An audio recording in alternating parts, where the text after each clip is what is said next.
Hello everybody. I know it's been a while, but I wanted to come on today, take a break from making masks. I've been making a lot of masks. It's been great. In fact, I decided this morning I'm going to start looking for fabric. I'm going to start making masks for Pride. So, because we might as well just do it, right? So, in the past couple of days, there's been a lot of talk about the post office, which I use a lot. I sell books on Amazon. I sell clothes on Poshmark. Those are those back in that closet right there. You can see some of them. So I use the post office a lot. And so do a lot of other people. And we don't want to lose it. So we need to use it. So yesterday I went and bought stamps. I went and bought Forever stamps, which it's amazing that buying stamps is an act of rebellion, right?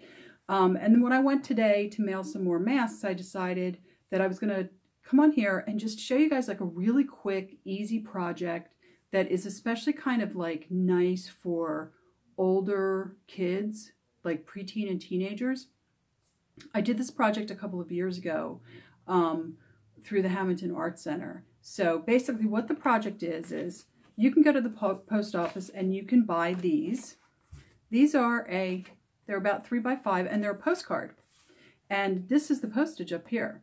And I don't know, let me zoom in so you guys can see how absolutely beautiful this is. And they're 39 cents, right? And they're just like paper, but they're a postcard. So the postage is already here. You put your return address up here.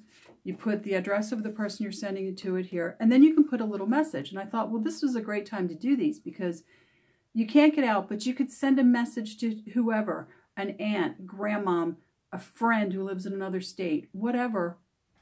Quick message. So the art part of this is you just take, this is one that I did many years ago.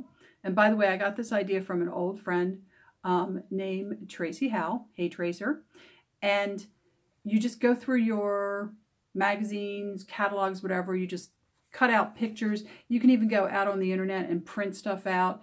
And you just glue it to the front of this postcard. So this one's a little bit older, but you can see this was what the postage stamp looked like when I did this back in the day. And you can use, you can see here, I must have had ink stamps back then, which I don't have anymore, but I did ink stamping, and this is a cutout piece of paper right here. In fact, it's coming up a little bit. You can do whatever you want. You could use just colored pencils and do a hand drawing. You could do stenciling. You could do like this. You could do the ink stamps, whatever you want to do. But it's a really fun way to kind of keep your mind amused. And I did this project with teenagers and they had a really good time actually. I think at first they thought it wasn't going to be all that spectacular. And then when they started to get into it, they had a really good time. The one girl, I mean, this was many years ago. I can't even remember her name, but she had just taken, I brought all my really good felt tips, and she had just done this amazing design all over the card. And then I had a gold felt tip pen, and she went over it with dots. It was gorgeous, absolutely gorgeous. And then she just mailed it to somebody. She mailed it to her cousin or something that lived in another state. But I just thought this is a really super cheap, super easy project. Like I'm saying, I got 6 of these today. These are 39 cents a piece. They're ready to go. You don't have to do anything to them. Once you do the art on these and put an address on them, they just go in the mail. And all I used for this was glue sticks, just regular old glue sticks, nothing fancy. There's no shellac on this or anything. Just glue everything down really well so it doesn't pull off in the sorting machines. And that's it. You're ready to go. You can do whatever you want on here. Like I said, you could do hand drawn. You could do colored pencils. You could do felt tip markers, whatever. But it's kind of a nice project.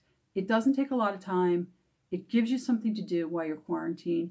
And for older teenagers, if they're starting to get bored and you just want to give them something different to do, this is a great thing to do. Oh, by the way, another thing I did is this back here. It's hard to see. This is actually wrapping paper that I had left over from, I can't remember what, but this was wrapping paper.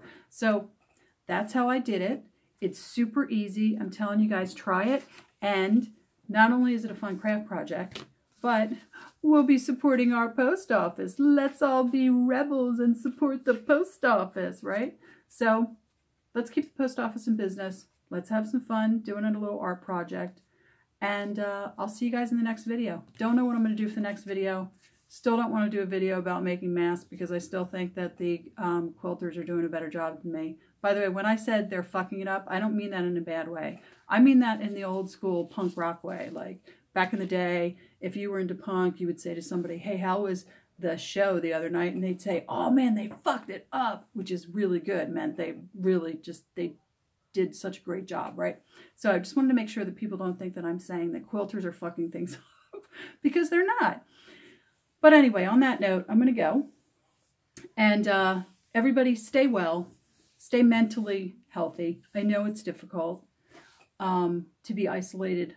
This is, like I said, this is my second quarantine. I know how hard it is to be isolated, but we're going to come through this. We really are.